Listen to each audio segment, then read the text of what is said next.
Imagine this.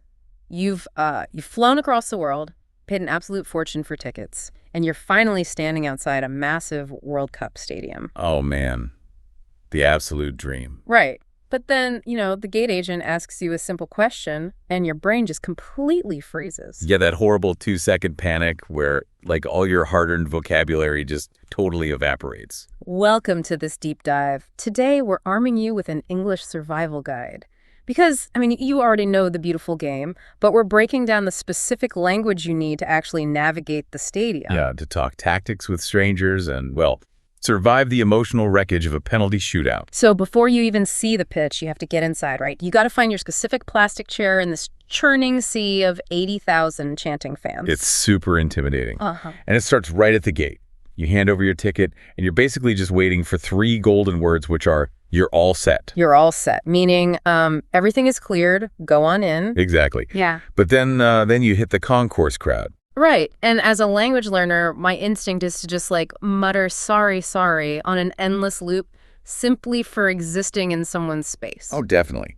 But the sources actually highlight using the phrase coming through.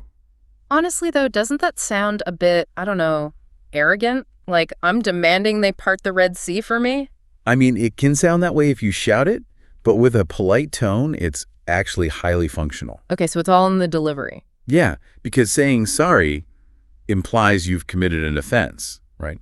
Coming through simply signals movement. It's a traffic update, not an apology. Oh, I like that. It's like making a mild, confident VIP announcement instead of just shrinking away. Exactly. So, okay, that gets you to your row. But what if someone is already sitting in your spot? Oh, no. You really don't want to start an international incident over a chair. Right. And the guides suggest this brilliant softener, which is, I think this might be my seat. Wait, just adding, I think. Yeah. Notice the linguistic mechanics there. That, I think, is doing the heavy lifting. You aren't accusing them of theft. Right. You're creating a polite space for resolution, giving them a chance to check their ticket without, losing face. Exactly. So I think this is my seat trick works. You sit down, the tension breaks, and suddenly you're shoulder to shoulder with a die-hard local. And how do you actually start that conversation without sounding like an absolute textbook? Well, it depends entirely on who you're sitting next to. Like an American will ask who you root for, while a British fan will ask who you support. Interesting. It's the exact same question, just a subtle cultural marker to kick things off. Yeah, precisely. And once the whistle blows, you already understand what a high press or a counterattack is on the pitch. Right, but as a language learner, you need the local shorthand. You aren't going to say they're initiating a rapid transition. No, nobody says that. You just say caught on the counter. But the slang is what really drives me crazy, honestly. Oh, yeah. How so? Well, a British fan calls a beautifully executed goal class, which makes sense, right? It implies elegance. Sure, yeah, completely. Yeah. But an American fan will watch that exact same brilliant goal and call it filthy or nasty. Like, why on earth are we using words for dirt to describe perfection? It is wild. But it's because sports language naturally evolves around extremes.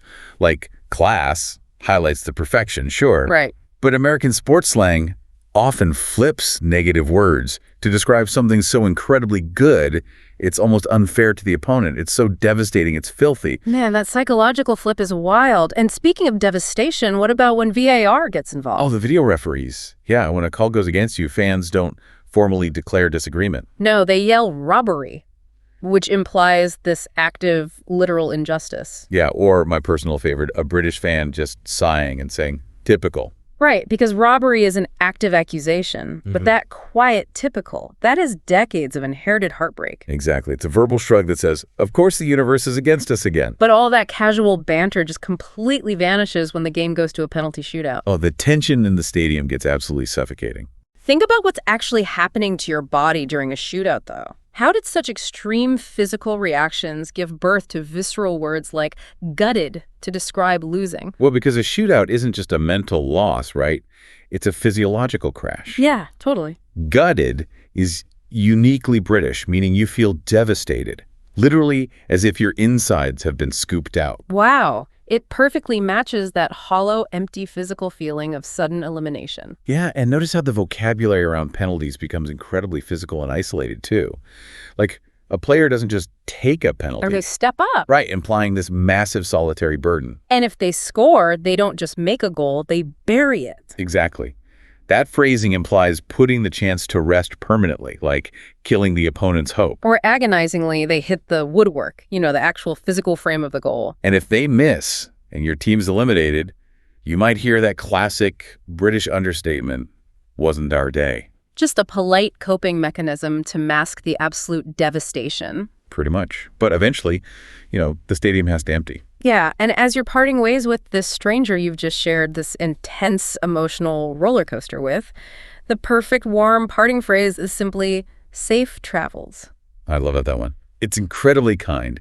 It acknowledges both the shared experience in the stands and the long journey home. Yeah, it really does. Whether you're screaming, get in, when your team scores, or quietly whispering, typical, when VAR breaks your heart, the World Cup is essentially your greatest English practice arena. It really is. It forces you to communicate under pressure, with passion, alongside people from all over the globe. Absolutely. Which leaves you with this final thought. The World Cup brings 48 nations to the exact same seats, breathing the exact same tense air. If you could use just one English phrase to connect with any stranger from any country in those stands, what would it be and why?